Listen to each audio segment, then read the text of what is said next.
You've watched tens of videos on college motivation for studying, doing homework, internship applications, exercising, and talking to new people. Maybe you even applied some books like Atomic Habits, Dopamine Nation, or Indistractable. But none of them have worked long term. Why? It's because all these resources have one thing in common. They don't emphasize that motivation is a myth. External change is never going to solve your motivation challenges because all external challenges stem from internal challenges. The problem with all the previous motivation resources is that they try and get you to create motivation through this external change, but they don't ask you how you become the student that is motivated to do that thing. Why listen to me? Well, for the last 6 months, I've been working with the number one gamification consultancy in the world, which is the Octalysis Group. We take the principles of human motivation and then we apply them to real life stuff to make important things more enjoyable and enjoyable things more engaging. And over the last 10 years, we've worked with 175 plus companies. We've impacted over 1 billion user experiences. And the framework which we use to do all our work, the Octalysis framework, has over 4,000 scholarly references on Google Scholar. So there's a lot of this motivation insight that I've taken from there, which I'm putting in this video. And on top of that, I've been creating content on motivation and gamification for over 6 years, 4 of which were spent at Ivy League University, Cornell. So I have a lot of knowledge in this topic and a lot of excitement, as you might be able to tell, to share this with you, because this video itself has sort of been a culmination of thousands of hours of work. And there are so many things that I'm going to tell you in this video that you haven't been told anywhere else. You're not going to find this in some self-improvement motivation YouTube video out there. This is much, much deeper. What is this advice going to do? Well, it's going to allow you to create lasting motivational change instead of temporary change in your homework, in your internship applications, talking to new people, building habits, literally anything in regards to your college life domains. It's going to help you become a general specialist in your career in the age of AI. It's going to make college feel like the most fun game imaginable. You're not going to want to play video games. Well, you might want to still to some degree, but college itself will be your video game. It's going to help you build your critical thinking skills because you're going to be motivated to become a more critical thinker. And it's going to profoundly change your relationship with accomplishment. A lot of the stuff that you hear in this video, it's going to reframe how you even see motivation and how you see accomplishment. And then, most importantly, it's going to do what this whole channel is trying to help college students do, which is make you incredibly motivated for the spiritual path. So let's start all of that by exploring what it even means to see motivation as identity change, as changing your internal relationship, how we can unveil what our identity is and how to change our identity. And then later on in the video, we'll make it really concrete, really practical by defining your motivational identity on the Octalysis framework and the main ways that you can change every single part of your motivational identity to help you pursue your college life in the most authentic, conscious way possible. It's a big thing, I know, but let's get started. I'm very excited. We're going to begin with what it even means to see motivation as identity change. How do you become the student who would be motivated? It all begins with asking a very simple, seemingly obvious question, which is, what even is motivation? I want you to journal on this yourself, pause the video, think what actually is motivation, because it's crucial we set this foundation before understanding everything else. All right, let me answer for you.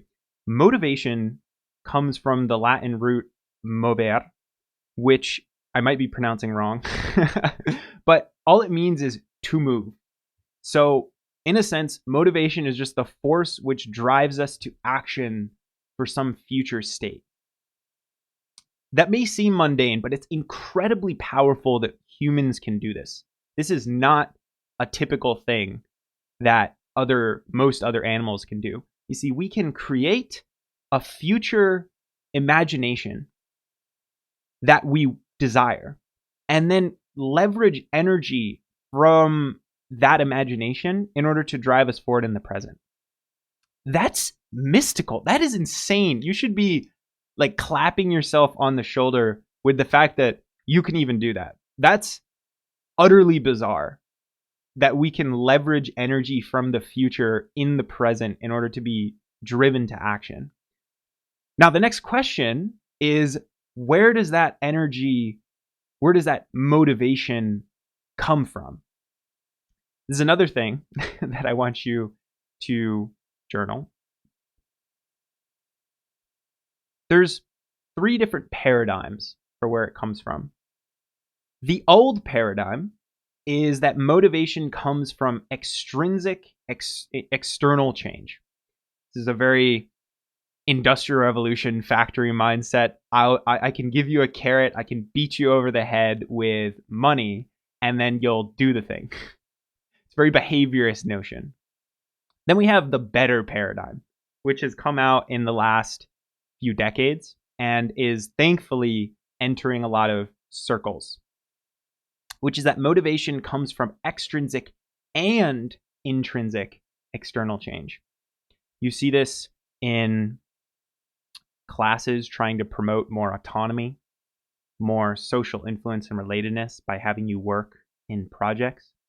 You see it in more work on having better working rights and not just prioritizing efficiency inside of work. But it's still external change. That's the thing, even if intrinsic motivations are added on top of it.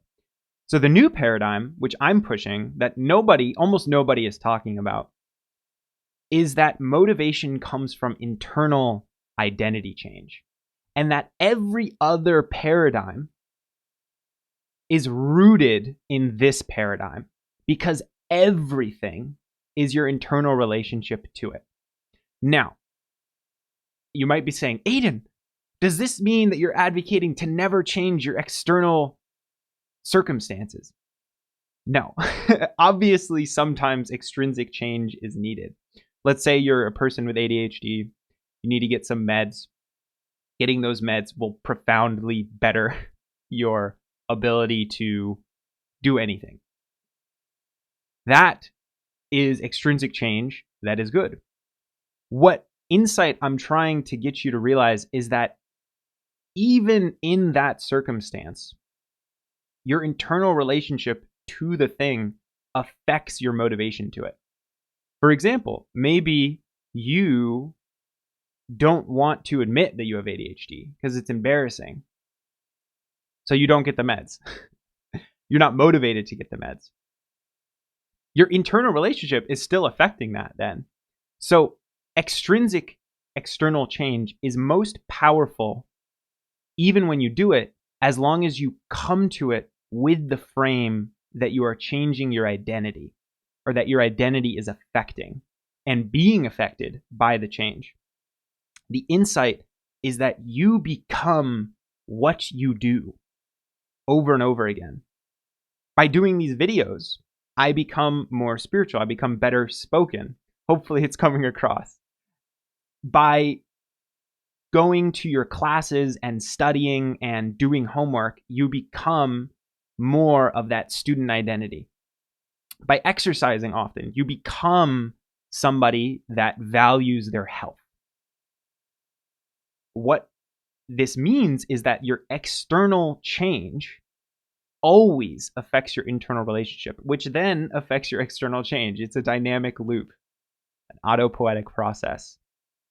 So identity comes from external, extrinsic, and intrinsic change, but rooting in internal change is the most sticky and powerful. Now, why is it more sticky, right? I've told you that it comes from identity change, but what actually makes it so sticky? Let's go through every part of what motivation gets you to do, and you'll see how identity change is the most sticky throughout. So firstly, motivation activates action, right? Say you're sitting on your couch, you're like, oh crap, got to do that homework. Maybe you're driven to do it, maybe you're not. But if you are motivated, then you get up and directs you towards doing the homework, right? That's the middle part. You activate the action, then you're directed to do the action. And then the third part is persisting in the action. So maybe you start doing the homework, but then you stop because you're like, nah, I'm not motivated anymore. But if you're really motivated, then it keeps going. It keeps persisting in the action. And what I'm trying to say is that if your identity is that you are motivated to do the thing because it is simply who you are, all three of those parts, the activate, the direct, and the persist, will be profoundly easier than if you, for example, said, oh, I'm not motivated to do this homework, but maybe if I do the Pomodoro technique for 20 minutes, then I'll be able to get myself to do it. And then you do it for 5 minutes and you're like, no, I can't do it. Can you see how if your identity was somebody that did their homework early because you value doing things early, maybe so you can see your friends more, or you're not constantly up at the clock and chaotic, that it would be much more sticky than just slapping the Pomodoro technique on that action? That is what I mean by identity change is more sticky. There's an analogy that we can use to hone this in even more, which is the garden analogy. I want you to imagine that your motivation is like a garden where you are planting trees and flowers and vegetables. But like all gardens, unfortunately, weeds come in and they make motivation more difficult, right? The first paradigm of extrinsic external change is like seeing the weeds come in and then just changing the entire location of your garden. You're like, I'll just move all of my plants. That's how I'll change the thing. But then notice how there will just be more weeds that come up in your next garden spot. And you've wasted all this gardening time that you spent gardening the first spot. Okay, so what's the second paradigm? The second paradigm of extrinsic internal change, extrinsic and intrinsic external change, that's what I mean, is that you use fertilizer in the garden itself to try and grow the plants better. And maybe there's less weed seeds inherently in that fertilizer. But notice the weeds still come up. Doesn't matter. They still come up because you're not doing the most rooted change, which is the third paradigm of identity change, which is where you say, okay, why don't I just cut the weed? Maybe if I stay in the same gardening spot, I use good fertilizer, and then I cut the weeds when they're coming up, that's the most sticky solution. That's the power of identity change. Let me give you some examples of where external challenges come from internal ones that we can really hone this in, because it's essential that we understand this for every other part of this motivation video. Let's say you don't want to cram for a test the day before it happens, so you time block a few days beforehand. And then inside of that time block, you get distracted by something on your phone. The external solution to this is you say, I'm just going to leave my phone in another room, or I'm going to put it on do not disturb, or turn off notifications, which can work sometimes. Again, I'm not saying you can't use external change at all. But notice that the internal challenge has never been addressed. The internal challenge might be you have FOMO a fear of missing out. And so any notification that comes up, or even not seeing a notification, but knowing that they might be there, is very demotivating for you because you think, oh my God, I'm studying a few days beforehand. What's all the cool stuff that I could be doing? Or maybe the internal relationship is you're anxious about the test because you don't want to do bad. And studying will reveal how unready you actually are. So you procrastinate in the time block that you sent because of that anxiety. Or maybe you have imposter syndrome and you're scared studying will reveal the truth. No, I shouldn't be here. I shouldn't be at Cornell or Harvard or whatever. I'm not good enough, right? I'm not saying any of this is 100% true. I'm just using funny examples. Notice how if you changed the internal relationship, you navigated that, you navigated your identity, you cut the weed, that would be a much, much stickier solution to your motivation struggles. Another example, you can't motivate yourself to journal consistently. Maybe your external challenge is you're too busy from classes, friends, and clubs. So you think the solution is to just try and carve out more time for journaling. But then that time that you carve out ends up getting used by the classes, friends, and clubs. And the internal relationship creating this, the internal challenge, is that you are making yourself so busy because you have an achievement complex. And a subconscious part of you knows that if you sat down to journal, you would be forced to navigate this because you don't feel worthy just as you are on your own. You need these things to fulfill you. And I really feel you there because I had that for a while when I was in college. So no judgment whatsoever. I'm going to say for journaling specifically, if this whole video actually is kind of like a meta push to journal more because it will help you uncover your identity. And that's why if you're interested what I've been saying so far, you should check out my college freshman cosmic journaling kit in the description below. It's a gamified journaling system with over 1,000 plus journaling questions and 5 plus journaling templates that'll help you grow your emotional centeredness, your self-understanding, and your purposefulness, and ultimately help you with your motivation struggles. So if that sounds interesting, check it out in the description below. It's free. Anyways, another example that is of external challenge is of me. And that was in the beginning of this year.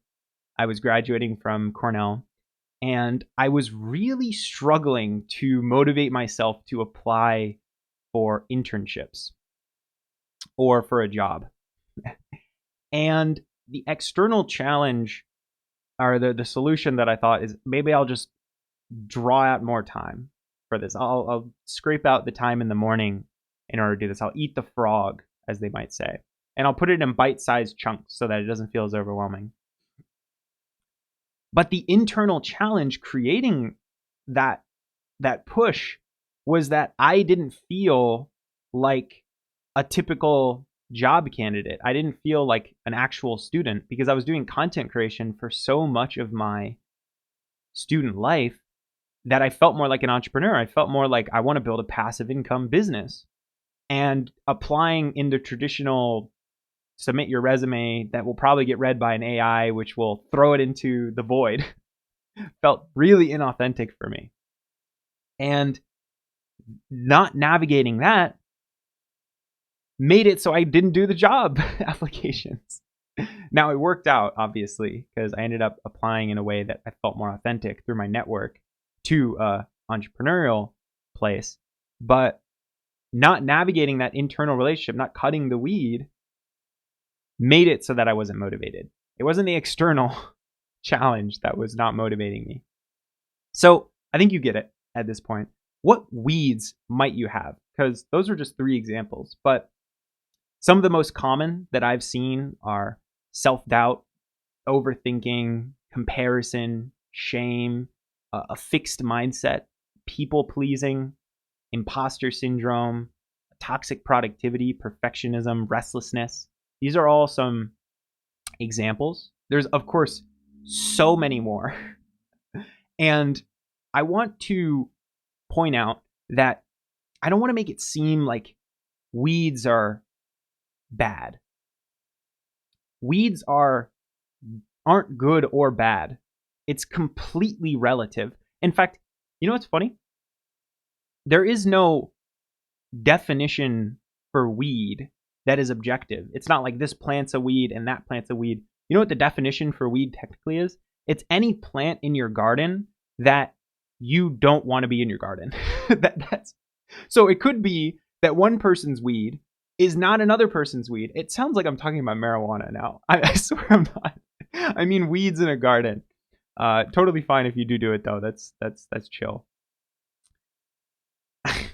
So yeah, one person's weed might be, oh my god, one person's weed might be not another person's weed because they don't perceive it as such. And sometimes weeds might be helping you. And the reason is that they, at another point in your garden, might have been considered a plant. In more concrete terms for your own life, maybe the things that you think are hurting you are actually helping you in some other way. Like not studying for a test a few days beforehand helps you bond with your friends more because procrastination is something they're doing too, and you bond over the shared procrastination. So this weed is actually, oh my god, this weed is actually helping you build your friendships. Maybe you're not journaling because the achievement mindset has gotten you into an elite college where you are today. And there's a fear that if you stopped doing that, then you wouldn't be able to stay in the elite college. You wouldn't be able to prove your worth, so to say. Maybe the lack of, for me, the lack of motivations to apply for internships or for a job helped me realize that I really need to become a solopreneur, partly through these videos. So it's not that weeds are good or bad. They're helping you in their own way. And it's only how you perceive them relatively, depending upon the context, that makes them a weed. In order to do that, in order to cut the weeds in our garden and resoil or replant, we need to know what is a weed and what is not, which means that we need to define our identity and actively shift it. Which leads me to the next question for you, taking all this into account, which is, what is identity? What actually makes up, another way of saying it, our self? So journal on that for a bit. It's one of the most profound questions you'll ever ask in your life.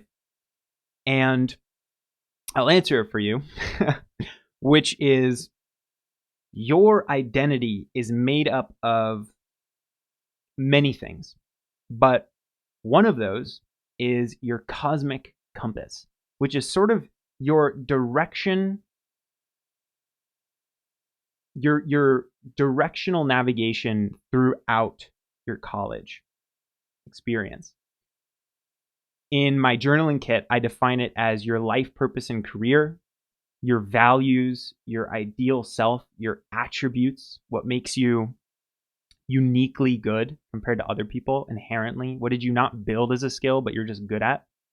Your roles in life. Like if you were a RPG character, what role would you be? Would you be a wizard or a druid or a bard? Your alliance, which is the group of people who help you pursue your cosmic compass. Your skills, which are things you've actively built over the course of your life. And then finally, the wheel of life, which is all of your life domains in college, like health and relationships and spirituality, and how you're doing on those. So that's one aspect of your identity, sort of like the more positive light aspect. But then we have the shadow compass, which is everything that makes your cosmic compass more difficult to pursue. These include emotions, thought loops, limiting beliefs, behaviors, environments, your information diet, relationships, and core wounds. Now, crucially, again, these are not always bad. Obviously, hopefully you have relationships that are good for you, not bad for you.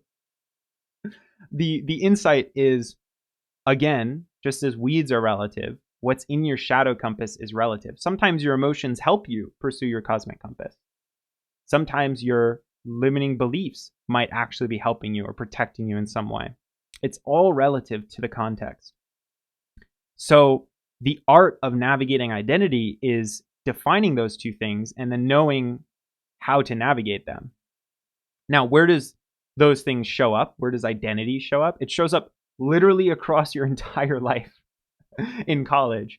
All of your life domains, your health, your life purpose, your career, your clubs and community, your classes and studies, your family, your friends, your romantic relationships, play and joy, personal growth, and of course, and most importantly, spirituality. So this affects everything.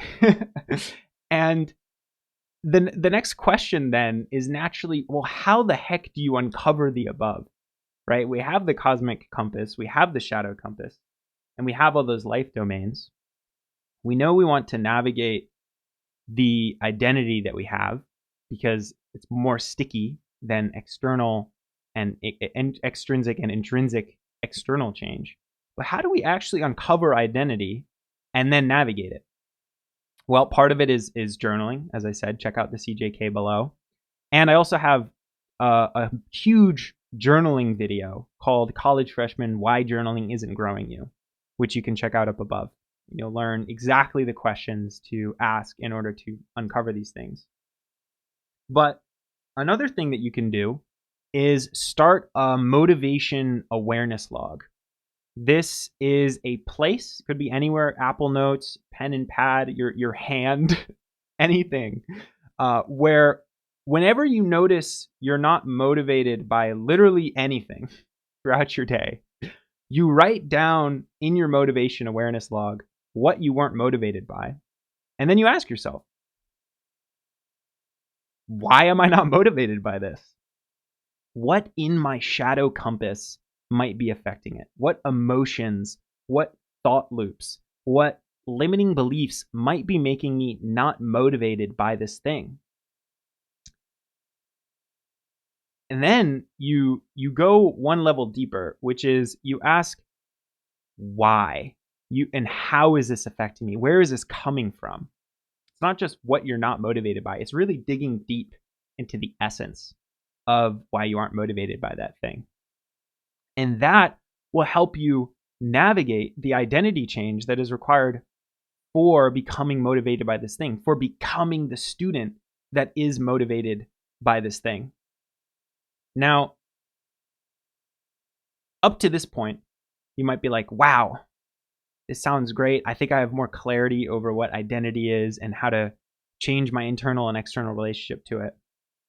But now we're going to get a little more wacky because everything I've said so far is deeply practically oriented in what identity actually is. But in order to go next level to the very deepest aspect of this and ultimately to the most practical parts of the video, I need to bring you into some spiritual ideas now because I'm about to take everything I just said and then wow you. All right. I defined identity for you earlier as what is in your cosmic compass, shadow compass, and how that affects your life domains. But is that really identity? Right? There's something deeper than that. Of course, that's a part of identity, a very important part. But what is identity really? Like, what actually is identity at the most root foundational level? We need to know this if we're going to be able to change our motivations the most profoundly.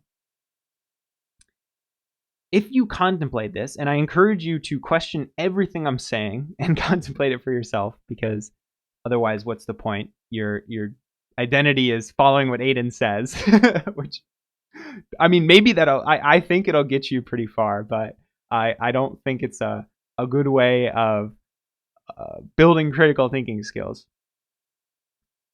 What you'll realize is that identity is made of the forms that you attach to in consciousness. Identity is made from the forms you attach to in consciousness. What are those forms? Those forms could be sensation, perception, your memories, your emotions, your thoughts, your beliefs, your values, your friendships, major motivations. Your identity, another way of saying it, is yourself. It is the finite character that you create inside of consciousness in order to feel any coherence whatsoever. Because if you didn't have a sense of identity, if you didn't have a sense of self, nothing would make sense. You would just be an awareness drifting through the cosmos with nothing to tie its experiences together. What are some examples of this identity or this self inside of consciousness? Well, you might be thinking, wow, Aiden's such an excellent speaker. Did you bring that up though? Right? I mean, hopefully that's what you're thinking. Maybe you're also thinking, what is this short Dutch man saying to me? This guy is absolutely blabbering rubbish. What is going on? Maybe all of the talking about weed earlier actually made him smoke weed and we just didn't see it on camera because he cut it and he's high out of his mind right now. I'm not high, don't worry. Or am I? I'm joking. But you did not bring that up. All right? Maybe even if you did bring it up consciously, you didn't bring that up. Because there is something more foundational that is witnessing you bringing up all of these things. Witnessing you thinking. Witnessing you consciously thinking. Witnessing you stitching together your memories to form a concrete sense of self. Witnessing you ascribe a name to yourself, friends to yourself, family, your major to yourself. What is witnessing this is the witness behind all forms. It is the witness that watches the gardener doing the gardening. But it is not the gardener. It is the witness which watches them do the gardening. And the fundamental mistake that a lot of students make is they mistake these forms for them. They mistake the self for entirely them, when they are actually the awareness watching the self do these things. Motivation challenges arise because your identity is wrapped up in forms that aren't helping you become the person you're aspiring to be. It is attachment to these forms, attachment to the self, that keeps you stuck in motivational hell because you don't have the clarity to ask where the attachment is coming from.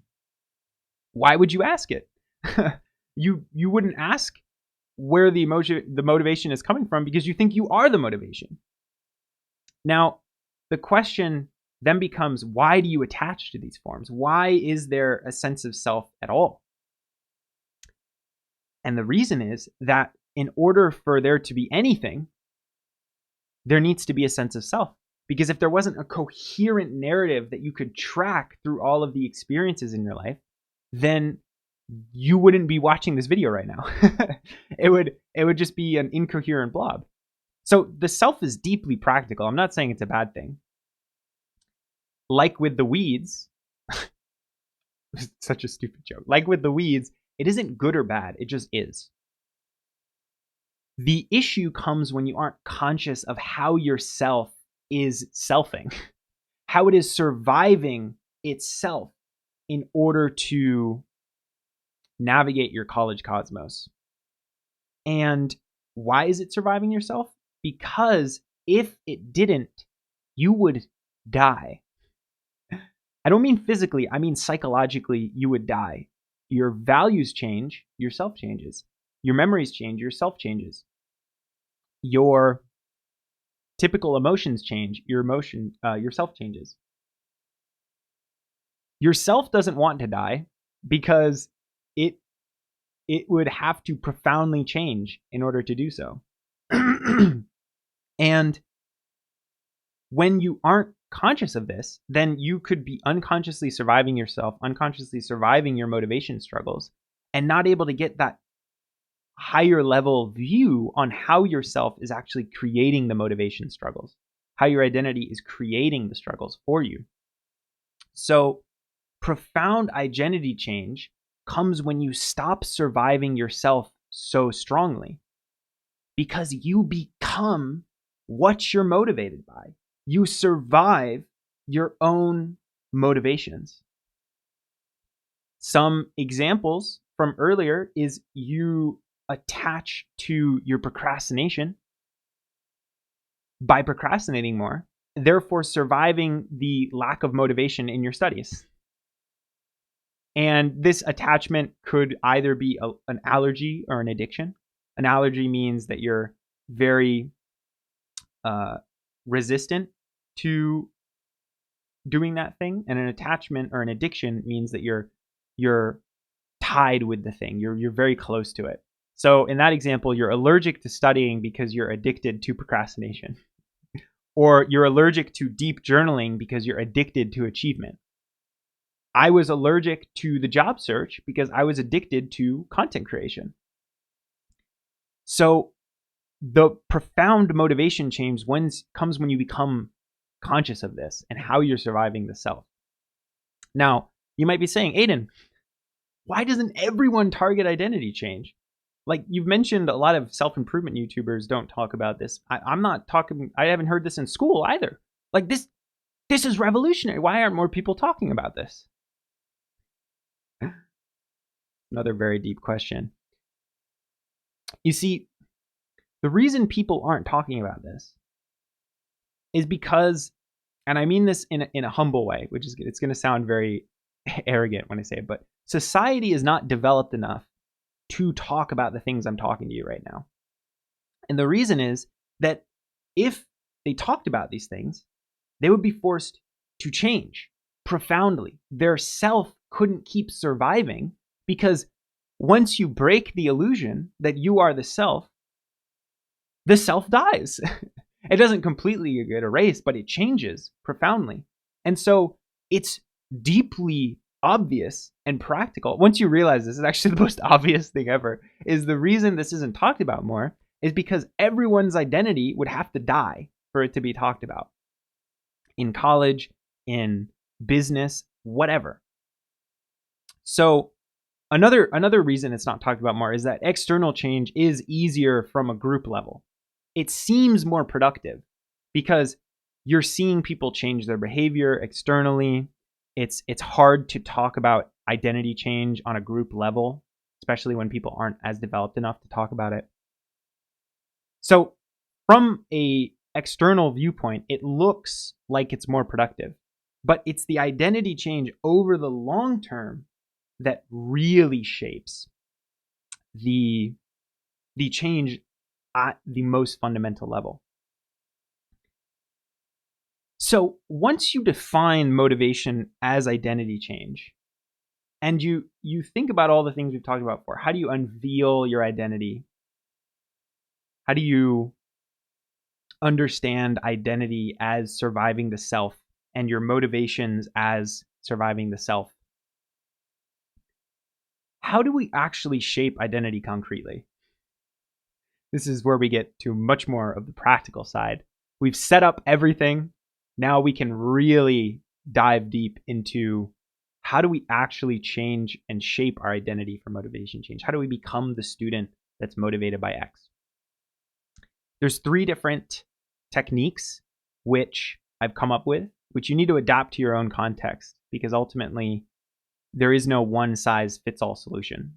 Yourself is different from mine. Therefore, what you need to do to navigate yourself will be different from what I need to do.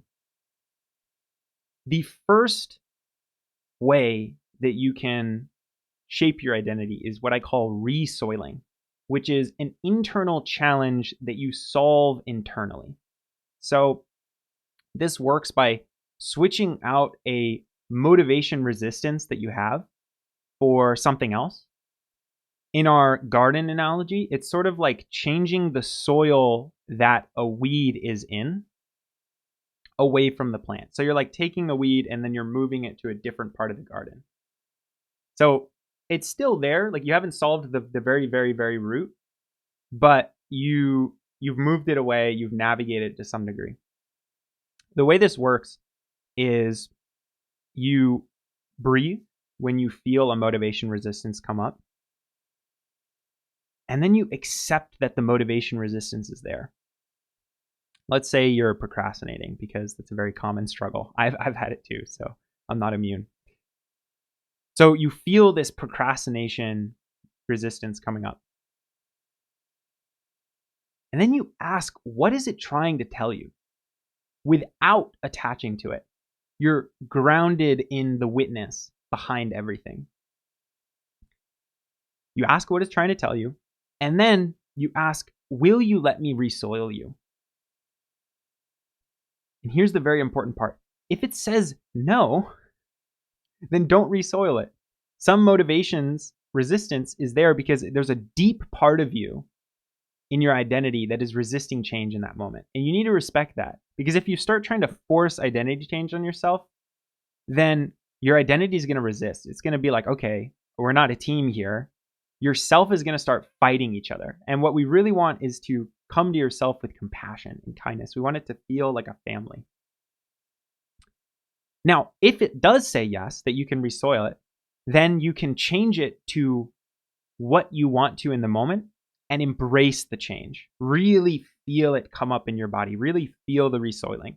So for example, maybe that procrastination turns into, I'm going to change this procrastination into a profound vigor and energy to get this work done, because I want to be able to hang out with my friends for this party tonight, or for this movie tonight, or whatnot. You're resoiling that motivation resistance into something else which is helping you better in the moment. Some more examples are, maybe you have an internal relationship that's stopping you from studying because of the FOMO from your phone, right? And what could be on there.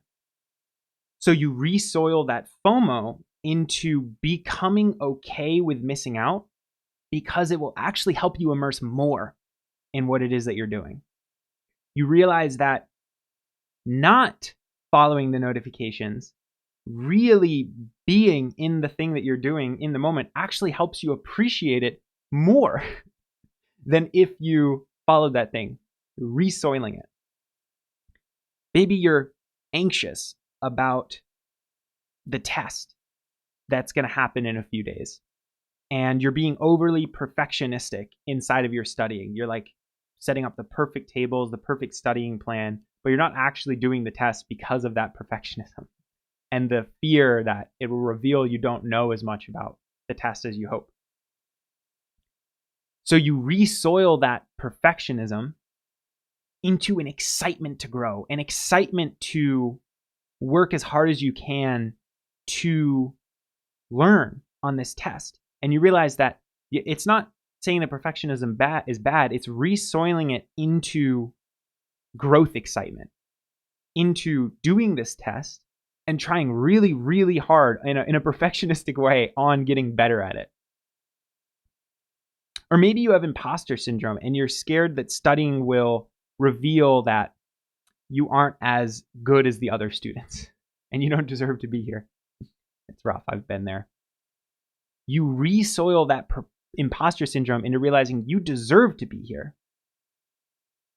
because there is no possible way that you could compare yourself to other students in an objective manner. Every single one has their own starting point, their own relationship to reality. And how could you possibly think that their results in life could actually be compared to yours? You're doing this work, for crying out loud. I mean, you're 45 minutes into a video about the only motivation video you need for college freshmen that's actually secretly very spiritual. Trust me, if you're this far into this video, you don't need to have imposter syndrome. You're the cream of the crop. Cream of the crop. So that's resoiling. The second technique for how to change your identity to become the student that's motivated is a little deeper. It's reseeding. This is still an internal challenge solved internally, but it's a deeper form of internal change. Reseeding is completely changing an aspect of your identity. You're not just resoiling where the weed is and moving it to a different part of your garden. You are either cutting the weed or you're changing the very plant that you're growing inside of your garden. You can think of it kind of like if you cut the weed that's navigating your shadow compass, your emotions, your thought loops, limiting beliefs. And then if you change what plant you're actually growing inside of the garden, that's changing your cosmic compass, which is your life purpose, your values, whatnot. So let me give you 3 examples. Let's say your internal challenge is you have a thought loop of comparing yourself to every other student, like we were just saying before. Every time you see a student that's doing better than you, maybe they have a really good test score, and the thought loop that comes up is, oh, I'm not good enough. I shouldn't be here. The internal change that you can reseed is rooting your identity in comparing yourself to yourself as a very value through which you come to life with, self-comparison in your cosmic compass. And in order to embody this, to reseed it, you visualize how different the circumstances of these other students must be from you. You literally visualize their upbringing. So if a student is from, let's say, China, you imagine their upbringing in China, in the city that they were in, and the books that were around them as a kid, the parental help that they might have gotten or not have gotten, the tutors they might have had or not had, the sports that they were around, the other people that they were around in school, and how that affected them. It doesn't matter, honestly, that these are like 100% accurate. They won't be. The powerful part of this reseeding is that you realize just how different your circumstances are and how ridiculous it is to think that you can actually compare yourself objectively to another person and then feel imposter syndrome from that. Another reseeding example, let's say you're struggling with loneliness and motivation to see friends because the conversations don't get as deep as you might like. Maybe you ask them about why they're struggling with something and they're just like, I don't know, it's just life. Or maybe you tell them about some of the ideas in this video and they just completely dismiss them, or there's no interest, which is very common. That will happen. Most people aren't interested in this. The internal change, the reseeding, is to become whole and loving in yourself, to ground your sense of love and compassion in self-love and self-compassion. And in a way, that will actually improve all of your relationships. Because no longer are you coming to this relationship with a sense of need, like you need to give me something, you need to give me good conversation. You can still desire that, but you're rooted so deeply in self-love and self-compassion that you don't need that to feel whole. And then the loneliness starts to diminish, if not go away entirely. Lastly, maybe your internal challenge is you're struggling to motivate for learning outside classes because you have this core wound of a parent beating you up, not beating you, berating you. I mean, maybe they beat you up. That would be unfortunate. I'm sorry. Berating you for not focusing on your studies. Maybe you were learning something about self-improvement or psychology for fun. And when your parents saw you doing that, they were like, what are you doing? Like, why are you not studying for your mechanical engineering or your law degree? The internal change, the reseeding, is to confront that core wound, which is a form of internal family systems, which I have actually a whole video and article on that you can check out up above as well. And to reseed the part of you that is trying to keep you from navigating other interests outside of studying into studying so hard that you can actually feel fine learning intrinsically outside of that studying. You're reseeding this part that sees it as impossible for you to learn intrinsically outside of college and helping it realize that it can be used to study hard so that you can feel validated in doing this. Or you might reseed that protector in a different way and you say, this intrinsic learning outside of my studies, it actually will help my studies because everything's connected. So learning psychology for my law degree will actually help me in my law degree because psychology will connect in some way. You might not know exactly how, but down the road. So that's reseeding. The last type of identity change is relocating. And this is an internal challenge solved externally. It's asking the questions, what is the internal challenge asking of me behaviorally? Again, I was never in this video saying external challenge is bad. I was saying external challenge without a rootedness in identity change is where the problems arise. Because it's the identity which is causing the external problem. So this relocating is all about moving your garden or where things in your garden are, but very mindfully with the identity change in mind. So some examples, maybe your internal challenge is you're not motivated because you're feeling very lethargic. And the external change is that you might actually have to get rid of one of your friends that is sapping your energy like a vampire every single time you see them. And if that's what you're going through, I'm very sorry because I've gone through that as well. Doing this work will lead to some friendship losses, almost certainly.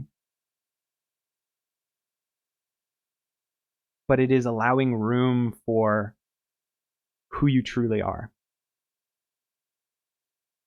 Maybe your internal challenge is you're not motivated to apply for internships because you don't really know what your life purpose and career is.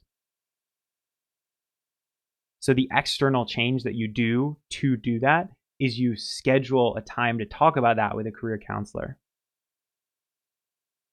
Maybe your internal challenge is you're not motivated to study because you're a perfectionist and can't bear seeing how bad you are until one day before, as we've said a number of times on these other things.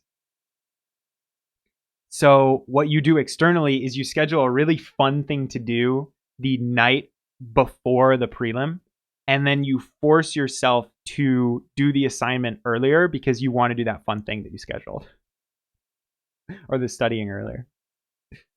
Now, I'm not saying this will work for everyone. It's just an example, but an internal challenge navigated externally. Maybe you're struggling to build friendships because you don't find it easy to be emotionally vulnerable. So the external change is you purposely put yourself in increasingly more vulnerable conversation topics, either that you start or that you engage in when you see someone talking about it. You slowly build up this ability to talk about those things.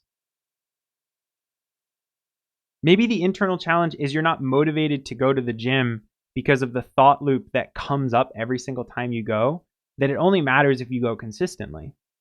And let's say you didn't sleep well the night before or you missed the gym a few times. Well, what's the point of going to the gym once in 2 weeks? Because, it's not really going to do anything unless I'm doing it often. The external change here is you create a streak out of going once a week instead of 3 or 4, like a lot of self-improvement videos say, create a streak for every single day. And then if you miss 2 in a row, then it's over. No, the external change, because of your internal relationship, again, rooted in the internal relationship, is you realize you need to just create a streak for going once a week. And then you can build up from there. But you realize that the external change you needed to do is that because of the rootedness in the identity. And then finally, maybe you're not motivated to learn a language because you feel overwhelmed every time you try to do it on your own. I can definitely resonate with that. It's pretty hard to learn a language on your own for the first time if you don't know what you're doing. So the external change is that you use Duolingo, but once Duolingo, with all its gamified design, helps you build the habit of language learning, you consciously make it harder and harder over time. And notice how if you didn't have this identity awareness that you want to become a good language learner, but you're just overwhelmed, you might start using Duolingo, but then you're not conscious enough as that identity changes to realize that, okay, I've built the habit that I wanted to beforehand. I'm not as overwhelmed anymore, but now I'm slowly going to make it harder and harder and harder and harder. And if you didn't have that consciousness, you might just do what Duolingo asks you to do, which, trust me, I've done an analysis on Duolingo for my gamification work. Great engagement design, awful, awful learning design. Unless you have the paid version, then it's really good. Or if you know how to consciously make it more effective because you have an understanding of effective language learning and you shape the app to help you effectively language learn. So that's the 3 ways that you can shape how your identity shows up. That's resoiling, reseeding, and relocating. We've talked now about what identity is, how to unveil it, how to shape identity. But what does identity motivate you to do, right? What is the concrete things inside of your college cosmos that your identity motivates you to do? And how can we shape that motivational identity using everything we've learned? Because I've given you examples, but I haven't given you themes of what the different ways that you can be motivated are and how we can shape those. So getting really practical, this is the goal, the most valuable part of the episode. How can you shape your motivational identity through using what we've learned framed with the octalysis framework? That's what we'll deal with next, right after a short break where I get some water. All right, let's get really practical. Defining your motivational identity using the octalysis framework and then shaping it to become the type of student that is motivated to pursue your cosmic compass, to realize your full potential. This is getting really practical. In order to do this, I need to briefly outline the octalysis framework for you. I'll flash up an image on the screen over here, and you can follow along with me. Even if you're just listening and you're not seeing the video, you don't need the image to understand it, so it should be okay. The octalysis framework describes all of human motivation inside of 8 core drives. If there's none of these core drives, there is literally no motivation to do anything. With slight caveats, there are some small motivations outside of it, but those aren't relevant to this discussion. The core drives in order are core drive 1, epic meaning and calling, which is the motivation to do something higher than yourself, to participate in a greater cause. Then we have core drive 2, development and accomplishment, which is the motivation to build your mastery in something, to achieve new things.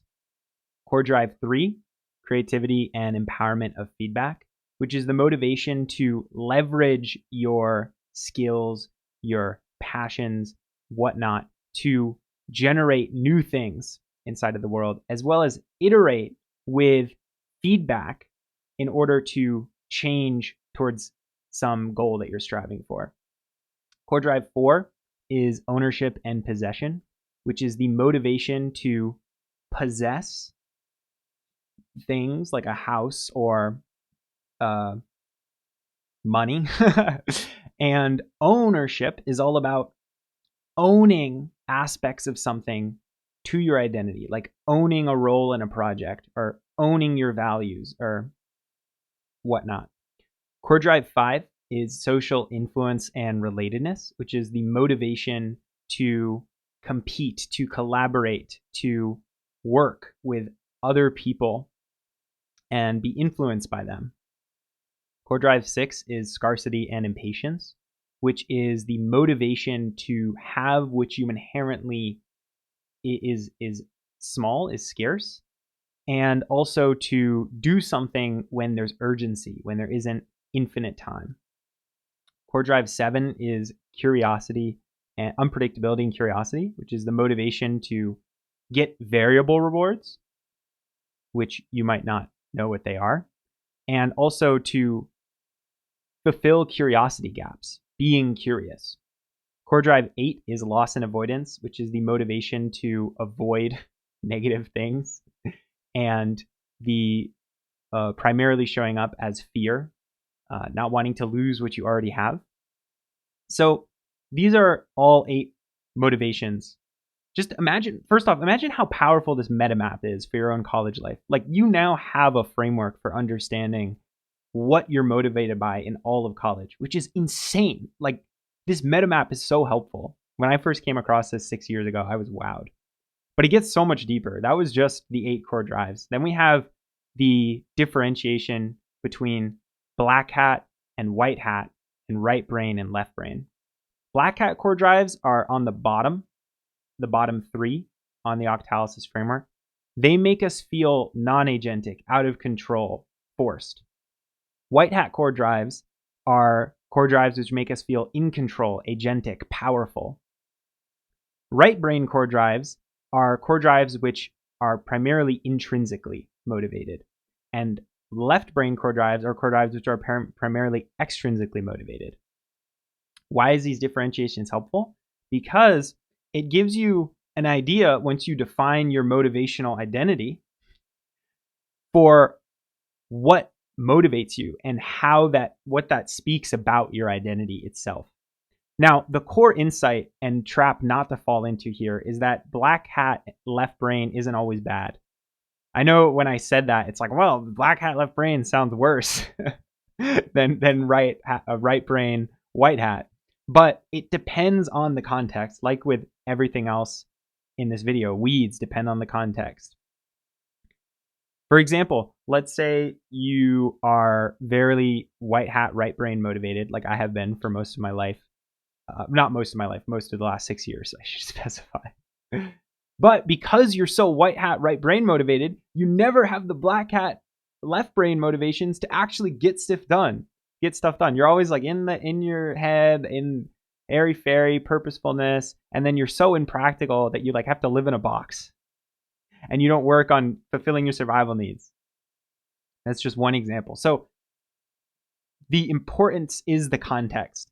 And now the question is, from all of this, what is your general octalysis motivational breakdown? In other words, what's your motivational identity?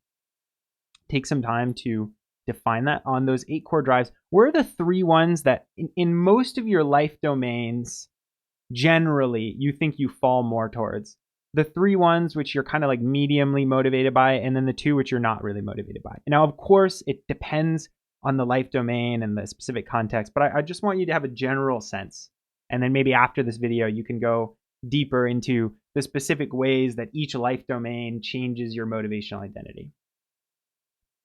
Okay, once you've done that, the insight is all of the rest of this is going to be how you can influence those octalysis motivations towards what you want it to be so that you can be more motivated.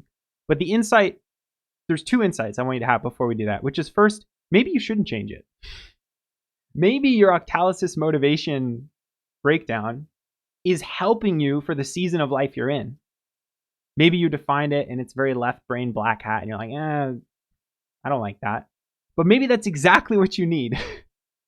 Maybe that's exactly the motivational breakdown you need. And you just need to be conscious that that's the motivational breakdown you need.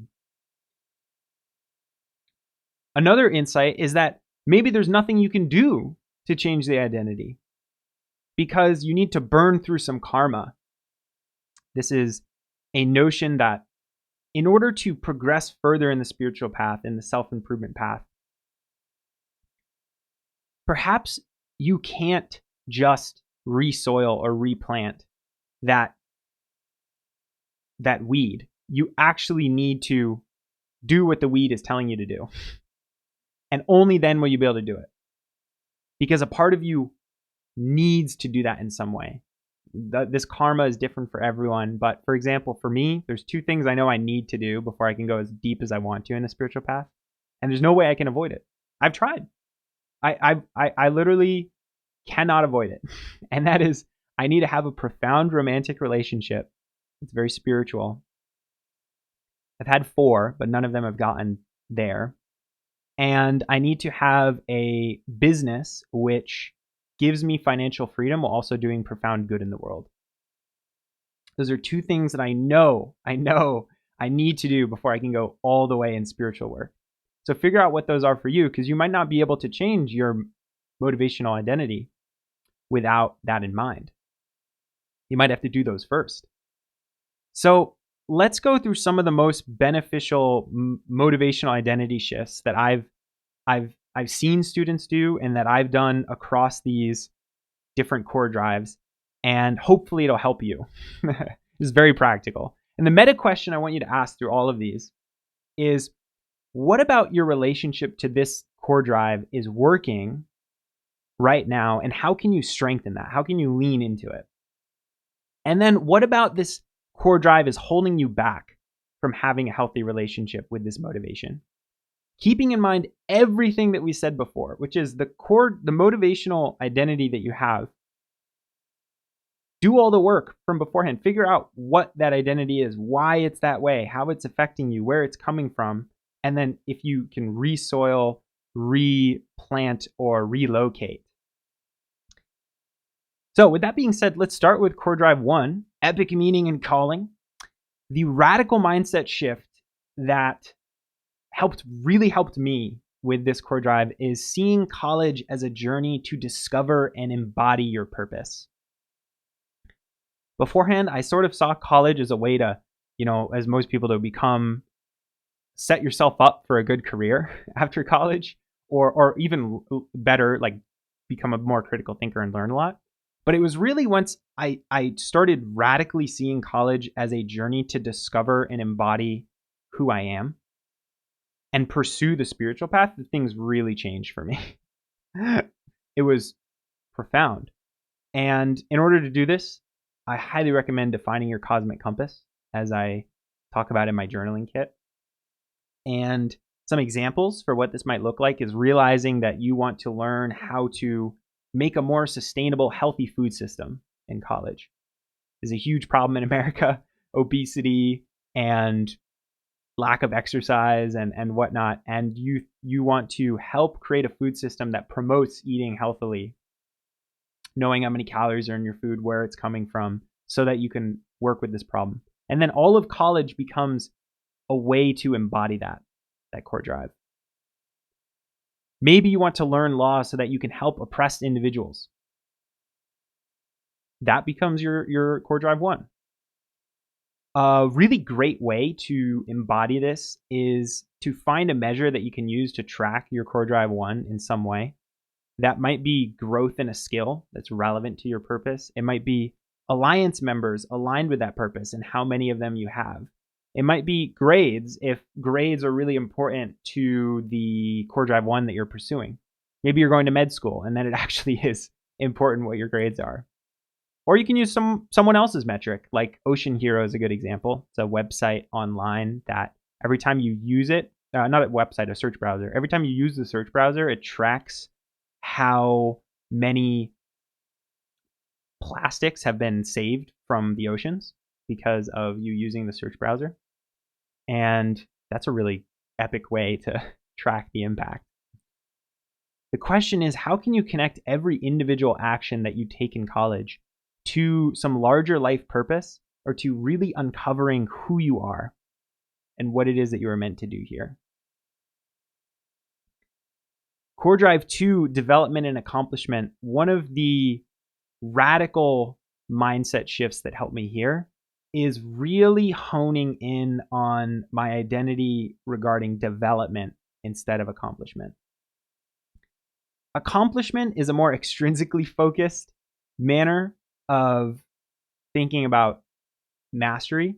And I'm not saying it's bad overall. You need to have accomplishments to be perceived as competent in some areas and then to do more towards your purpose. But the key difference is that when you hone in on development as your motivator instead of accomplishment, that actually helps with accomplishment in a more fundamental way. Because what's going to lead you to be accomplished? It's developing really well. So if you just focus on the accomplishment but not the development, then you're building a castle out of paper clips. Whereas if you focus on the development, it'll lead to the accomplishment, but you'll actually have the skills in order to have the be worthy of the accomplishment. Another mindset shift was really embodying a growth mindset over a failure mindset. This is great work by Carol Dweck. The insight she came to is that a lot of students either have a failure or a growth mindset. A failure mindset is that their skills are where they are. There's not much that they can do to change about their skills, their ability to learn, ability to grow. They're kind of given the cards they're dealt. Whereas a growth mindset is that you genuinely can work to change your skills to grow more than from where you are. And now you might be hearing this and saying, Aiden, of course I have a growth mindset. That's old stuff. We used to have failure mindsets, but I have that now. But I encourage you to look at the actions that you take on a day-to-day. Because you might say you have a growth mindset content-wise, but structurally, the way you relate to your college existence doesn't embody that. Maybe you're not doing the studying techniques that will really cause you to fail and then grow because you're avoiding the recognition that you're not as good at the thing as you thought you were. That's the mindset shift, embodying the growth mindset on the day-to-day in the very way that you're motivated by growth instead of motivated to avoid fear. A great way to do this is creating mastery goals, which are measurable, meaningful, possible, aspirational goals for the various aspects of your college cosmos and your life domains. So an example might be for me, I wanted to become a better writer when I was in college. So one mastery goal I had was practice revising 3 different writing pieces that I'd written and extracting the meta principles for what makes a good piece of writing through doing that. So notice how concrete that is. It's like revise 3 different writing pieces and extract meta principles for what makes good writing. It's very aspirational because I want to be able to communicate better. That's why I'm able to communicate my ideas in these videos, is because of how much time I've spent writing. It's a very great goal that motivates you to develop and accomplish. Then another example would be after doing a problem set with a group, maybe you're in STEM, you discuss the process of doing the problem sets together and how to do them. And you say, the next 3 problem sets that I do, after doing them, I'll discuss meta-wise how to improve the process of doing those with the people I did them with. Maybe that's your mastery goal. So it can be whatever you want, just figure out what it is. Another insight I had in this core drive is create better quality and speed of feedback. One of the things that motivates development and accomplishment is actually feeling like as you make actions, you're seeing how to improve those actions. If there isn't there, the motivation kind of dies because you're like, okay, I'm acting, but how do I actually know I'm improving? And one of the ways you do that is you think about how to get more feedback and also higher quality. So there's 3 different types of feedback. There's information, corrective, and outcome. Outcome feedback is just how did the outcome go? This is grades, A, B, C. Information is what was wrong, which is helpful. It's better, but it doesn't tell you how to do it better. And that's corrective feedback. Corrective feedback is going all the way, which is how did you do? What did you do wrong? And how can you improve that? Ideally, you would get mostly corrective feedback, but of course, it's not the case in college right now. So the question is, how can you build more of that in your life so you start to identify as someone that develops through iteration, that grows as they're going throughout college. I think the last mindset that was really helpful for me in development and accomplishment is seeing life as a game. I've talked about this in so many of my other videos, but it's just such a powerful mindset, right? What is a game but a set of goals, rules, feedback systems for how you're doing towards those goals, and then embedded in some sort of awesome visual design and experience? What if life was the most beautiful game that you could imagine? What if instead of, like I did in high school and middle school, I played games so much, video games instead of real life? What if real life became the ultimate game, the ultimate way to develop and accomplish? That would be profound.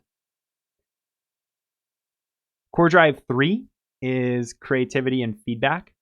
And one of the most radical identity shifts I made in this core drive was switching from a perfectionist culture to an iterative one. Perfectionist culture is this notion that you want to do as well as you can the first time by really, really, really honing in on doing the thing well. Whereas an iterative culture believes that is the process of failing and then integrating that feedback back over and over and over and over again that is the most powerful way of changing. There's a funny study on this where they had people learn pottery in 30 days, and one group, they just made one pot for 30 days, and the other group made one pot every day for 30 days, and then they compared the last pot. So the pot that the group made on the 30th day after making one every day, and then the pot that the people made over 30 days but only did one. And the pot that was in the make a pot every day group was so much better because they iterated, right?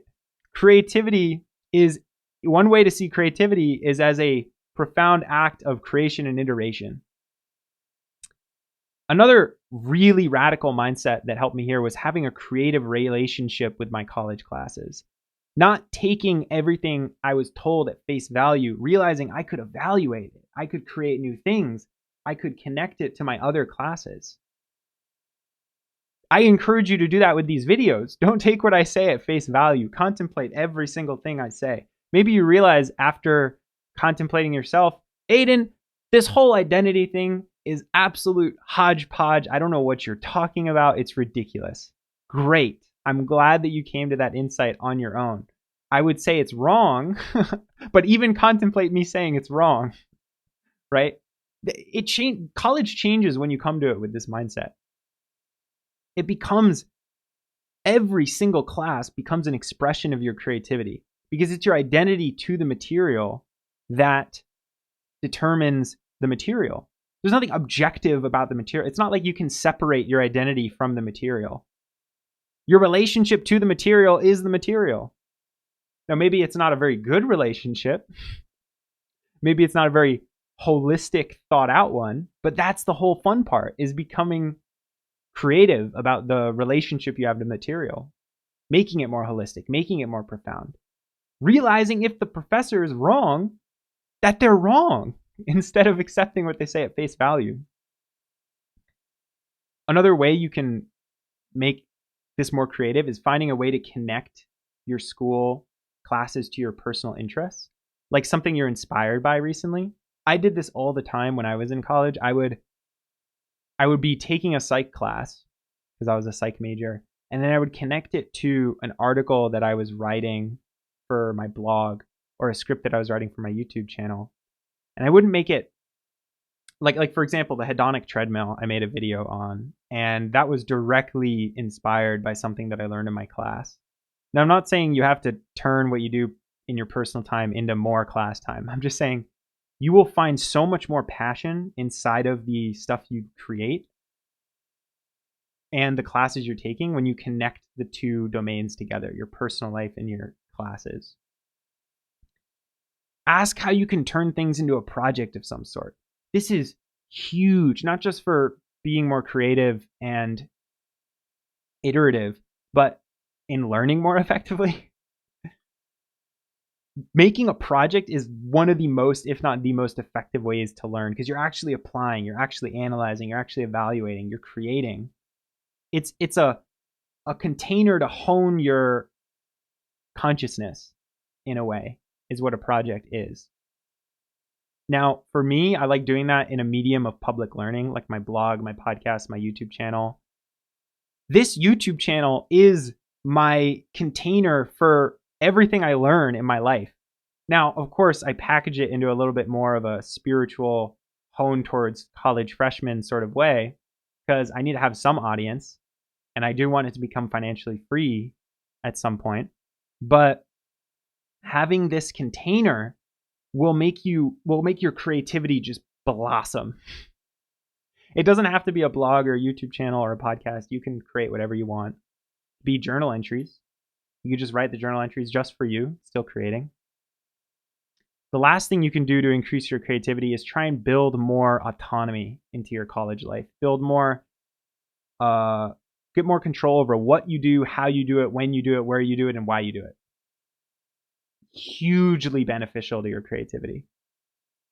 But also realize that actually having some constraints will help your creativity and your motivation. Because if it's, you've experienced this before, you start a creative project, there's not enough constraints, and it's absolutely overwhelming. There's way too many things that you could do. Constraints facilitate creativity. They actually don't limit it, unless you go too far. Core drive 4, ownership and possession.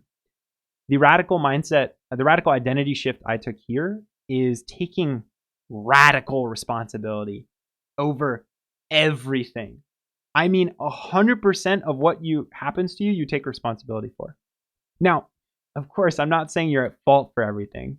It'd be kind of screwed if I'm here on this video, like an hour and a half in, and I'm like, yes, when you were sexually harassed by that person, that was your fault. No, I'm not saying that. What I'm saying is, because of everything we've said in this video, your internal relationship determines your external one. All of your internal relationships you are responsible for. And this doesn't make life dreary. It actually makes it profoundly more in your control. But it's a not a false sense of control. It's a control rooted in awareness and consciousness. You don't falsely think you can control everything external to you, but you can navigate your internal relationships to those things. Huge motivation change when that happens. Another way to embody this core drive more is to really own your values and your identity, your cosmic compass, as we were saying earlier. Because when you own that, you're so much more motivated by everything because you see how it connects, how everything connects together, how it connects to what you're trying to do in college, what you're trying to navigate, your life purpose, your alliance, your values, your ideal self, how they're all integrating together. Another really beneficial identity shift here was figuring out how to separate my identity from my grades. I used to be hugely grade motivated in high school. It was terrible, actually. I'm very glad that I got out of that. But I had to intentionally go through this whole identity shifting process to stop getting only motivated by grades and to start getting motivated by, to some degree, grades, because I still didn't want to fail, but motivated by the genuine learning underneath. Another way you can build this core drive is taking ownership in group projects and other college-related things. Ownership in the roles that you take in the group project, like purposely putting yourself in the leadership position or in a position where you own parts of the project, purposely putting yourself as club president, whatnot. You're so much more motivated to do something when you feel like that's tied to your identity. And going back, this is where the profound identity connection comes again, is you're motivated by it because now it's attached to your identity. It's attached to yourself. So of course you're motivated by it because, as we've known, you're trying to survive yourself. But you're doing so consciously this time. Core drive 5, social influence and relatedness. The radical mindset shift that I add here is that your motivation culture, the family, the friends, the strangers, the romantic relationships that you surround yourself with, profoundly affect your motivation. Because they're not separate from yourself. They are also yourself. You might think, oh, but Aiden, they're separate from me. They're a different person. They're other. No, they're not. They profoundly affect yourself because your internal relationship to those people affects your emotions, affects your thought loops, affects your limiting beliefs, whatnot. Affects your cosmic compass too. So one of the most profound mindset shifts I have is I started being really conscious about who I'm surrounding myself with and how that's affecting all of my motivations. All of them. Every single one is affected by my relationships. Another powerful mindset shift, which we've alluded to, is changing from a other comparison mindset to a self-comparison mindset. Realizing that people are in such different circumstances, how could you possibly think that you could compare their results to yours? Now, I'm not saying that you can't compare yourself to anyone else. What I'm saying is don't compare yourself to others without being rooted in how phenomenal, how incredibly different your circumstances are and you are to them. And when you're rooted in that understanding, when you're consciously doing the other comparison, you're much less likely to fall for imposter syndrome or perfectionism or self-doubt because you realize that the only person you could ever really compare yourself to fairly is you. So you use them as what is possible for them as a reflection and an integrative question for yourself of what is possible for you. Another mindset shift is switching from a competition to a collaborative mindset.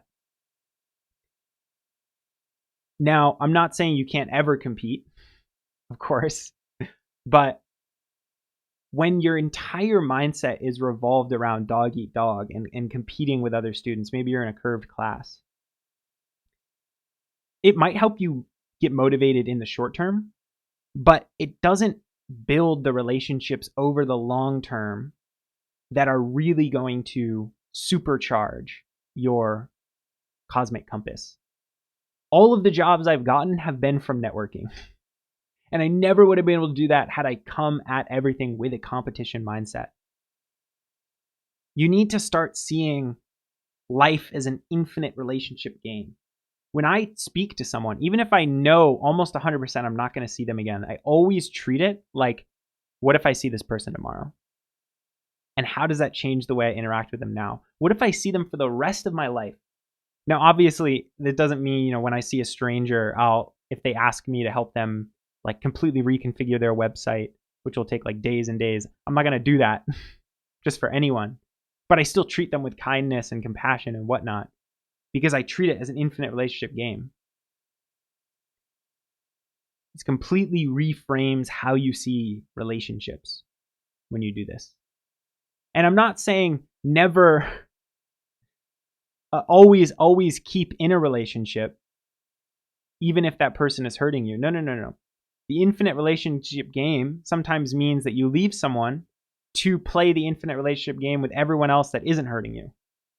And staying with that person might actually be hurting those other relationships. Therefore, you're not playing the infinite relationship game.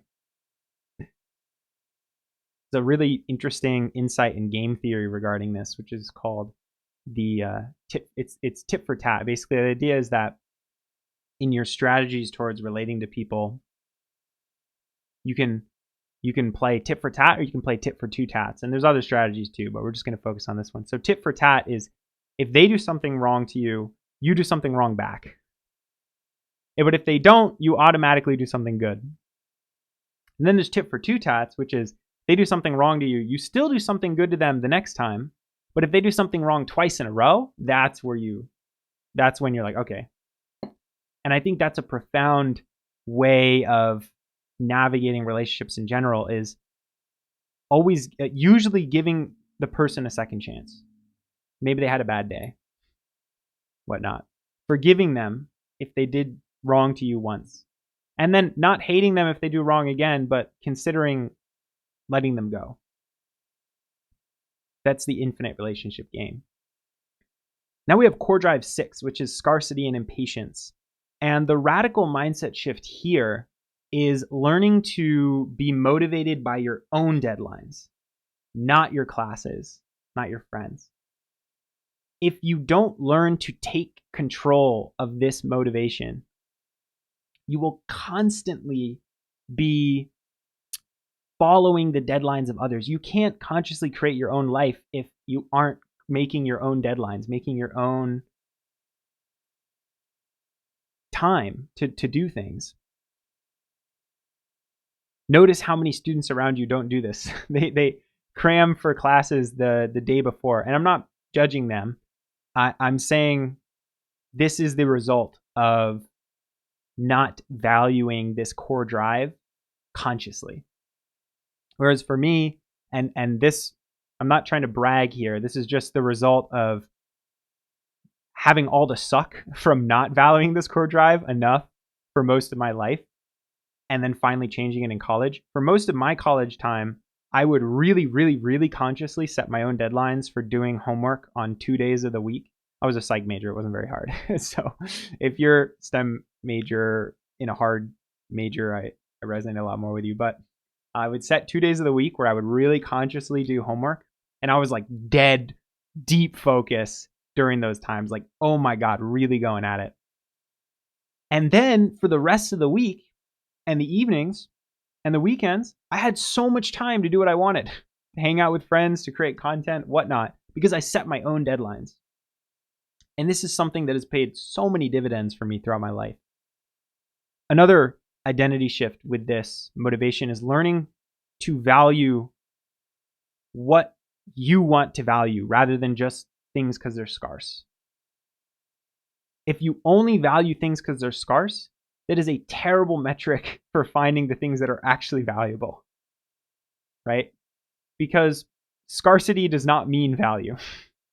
A good example, these YouTube videos, they're free. They're on YouTube. There's a whole bunch of other free videos you could be watching. But if you're at this point in the video, you probably see how valuable what I'm saying is. And if you valued scarcity too much, you wouldn't be able to get that value. You would be going to your classes and thinking that they have the most profound things to say because, well, there's only a few times throughout the week where they happen, and I'm at an Ivy League, so it must be good because not many people get into Ivy Leagues and there's not that many times to go to the classes. But scarcity is not a representation of value. You have to figure that out yourself. Do contemplating, is this actually valuable? And the last really great mindset for CD6 is learning to have an abundance mentality. An abundance mentality is coming at life fundamentally with the mindset that if you come at life with an abundance mindset, you will have things come back to you. If you give, you will get. That's the mindset. Whereas a scarcity mindset is there's not enough in the world. I need to compete. I need to act like dog eat dog in order to succeed inside of my life. And the interesting thing is that these mindsets actually create themselves, which is when you have a scarcity mindset, the world becomes scarce. And I mean, you know why that is now, because your identity determines your external challenges. And then when you have an abundance mindset, things become abundant. Now, I'm not saying that this is always the case. There are places and contexts where things are more scarce or scarce. My dad would be so mad if he heard me say scarce so many times. Things are more scarce. And this isn't always going to work. But in general, having an abundance mentality, especially if you're in an elite college setting, it's probably abundant. It probably is. So a good story of this in my own life, when I used to be into online dating, I had this abundance mentality going in. I didn't think that any person that liked me back, I had to like them, because I knew that there were other great women out there. And this ended up doing me very well, because there was one date that I was on with this girl who was, oh my God, she was into neuroscience. And I knew this as soon as we sat down for dinner before going climbing, because she she told me about the neuroscience of eating food. And I was like, okay, that's cool. I like neuroscience. And then as we were walking to go climbing, she was telling me about the neuroscience of walking, and how that worked. And I was like, okay. And then as we were climbing, she was telling me about the neuroscience of climbing. And at this point, I knew something was wrong because she hadn't asked me a single question. Everything was about neuroscience.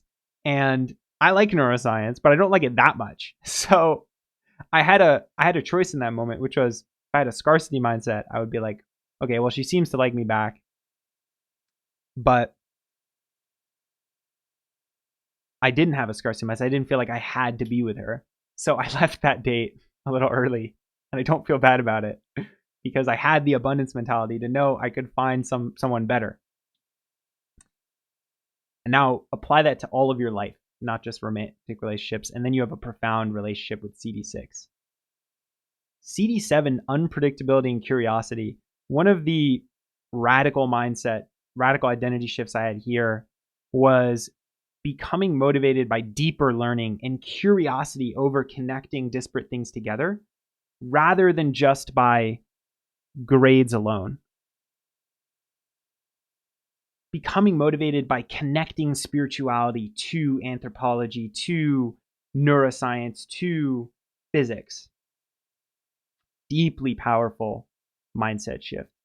And defining my own questions I would motivated by to navigate college and my classes overall, rather than just taking the questions that someone else had given me. So one of the ways I've done this, which I think is a very beneficial exercise also for you, is defining your 12 favorite questions, which are the things that ground you as you navigate your college cosmos. So let me tell you my 12 favorite questions as an example. How can I grow my knowledge, love, and consciousness? In essence, practice spirituality.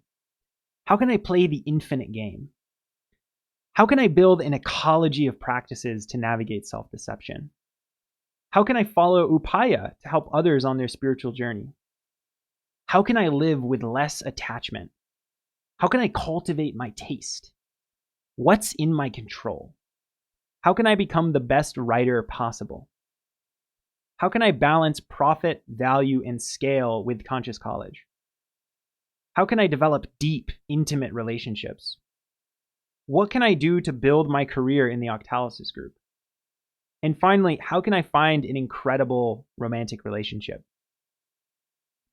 Defining these 12 favorite questions was monumental in shaping my motivation for college. They became like honing questions for relevance in my consciousness.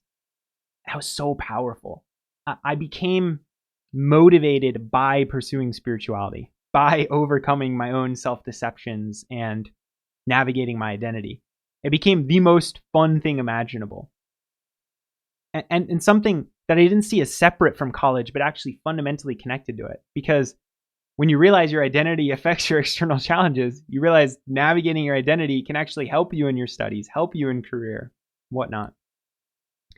I became motivated by meta questions, questions that go one level higher than the box that you're in, and actually look at the box. Another metaphor you can use is meta questions ask you to become aware of the glasses that you are wearing to frame something. So a meta question for relationships is, what are your values regarding relationships? You're no longer just acting with your friends unconsciously, but consciously aware of what values you want in a friend and if your friends follow those. Core Drive 8, loss and avoidance. The radical mindset shift here was perceiving fear and avoidance as signals of weeds in my garden. The most common emotions that you will feel for parts of your shadow compass are fear. And because what is fear but a fear of your identity changing? Now, of course, it might not come up as fear. It might come up as anger, for example, or jealousy. But anger and jealousy are ultimately rooted in fear. Right? The two major emotions that you experience in life are love and fear. Now, those things are more than just emotions, but that's a whole nother video. And fear becomes the teacher for your identity change. It becomes the signal for what you need to navigate in your identity. So that's all 8 core drives and navigating motivational identity through the Octalysis framework. There's one last aspect to this that will really bring this video full circle. And that is really everything that we've been doing throughout this video is trying to help you achieve motivational consciousness, which is no longer being motivated solely by your identity and what it's getting you to do, but consciously altering your identity to navigate your garden with more consciousness. And the last aspect of that, once you've done that with your own identity, is realize that you've actually been gardening in society's garden all along without appreciating it. Your garden has been inside of the social matrix, and your friends, your family, and other relationships, and the structures of society, the culture, the processes through which is run, the technology, they've all been profoundly affecting your motivation.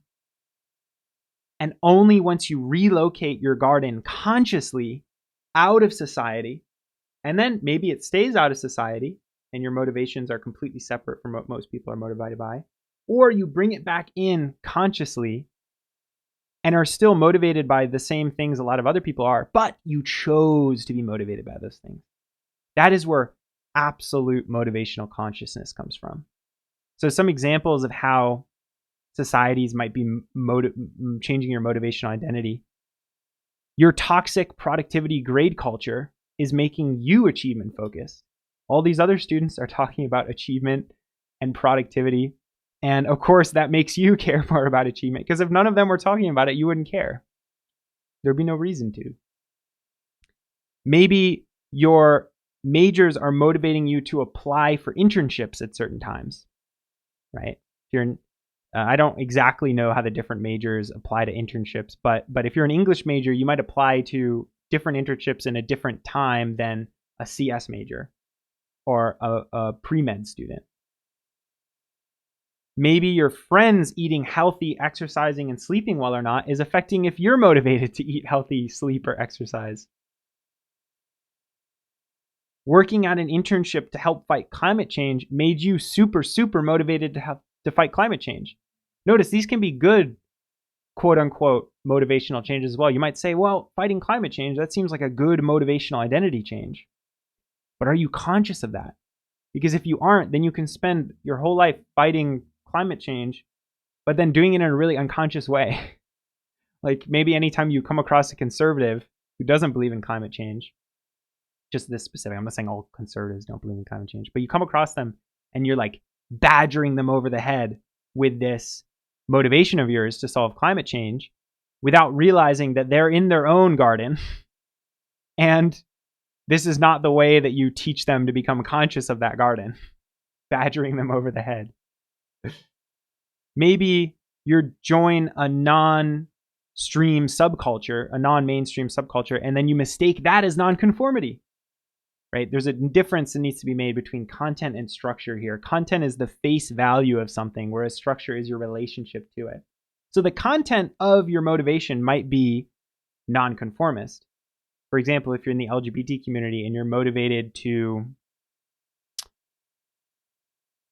go to LGBTQ protests, right, which is a motivation not most people have because the LGBT community is small. But that might still be structured in a conformist way because the reason you want to go is because other people are doing it. And yes, you could do it consciously, but only if you really ask yourself if you're motivated to do this just because other people are doing it, if because you want to fight for something. A huge difference. So the real meta insight here is to become conscious of when you are surviving your collective motivations. Collective motivational survival. Just like you survive your own self, you survive your collective self. your collective motivations. And achieving motivational autonomy is all about consciously asking if these are the motivations you want to have. Do you want to be motivated by these core drives from your culture, from your friends? Do you want to have the values that you have? Do you want to have the purpose you have? Do you want to have the fears you have? The food you eat? Consciously asking for every single one of your motivations, whether it's what you really want to have. So, in conclusion, throughout this whole video, we have been exploring 3 different paradigms, which is paradigm 1, all about extrinsic, external change, which was basically changing your garden's location without being conscious of why you're changing it.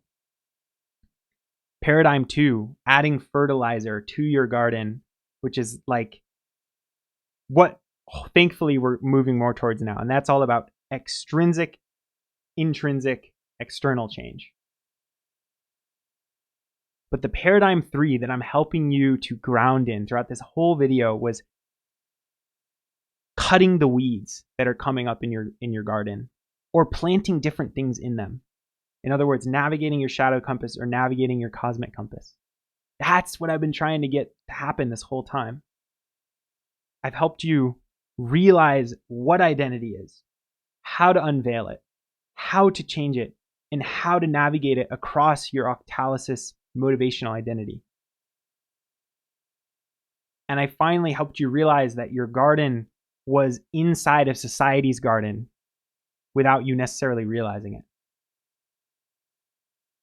Now, here's the beautiful thing. Here's the thing I really want you to end on with this video.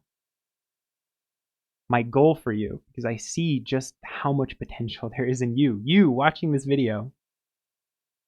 My goal for you is to get to a point like I have, where every speck of dirt, every plant, even every weed inside of your garden is 100% authentically, consciously motivating you towards your highest, best self. Where you have achieved utter and complete, entire, conscious motivational identity.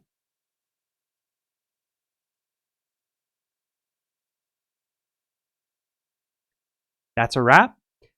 Check out my Cosmic Journaling Kit for college freshmen in the description below.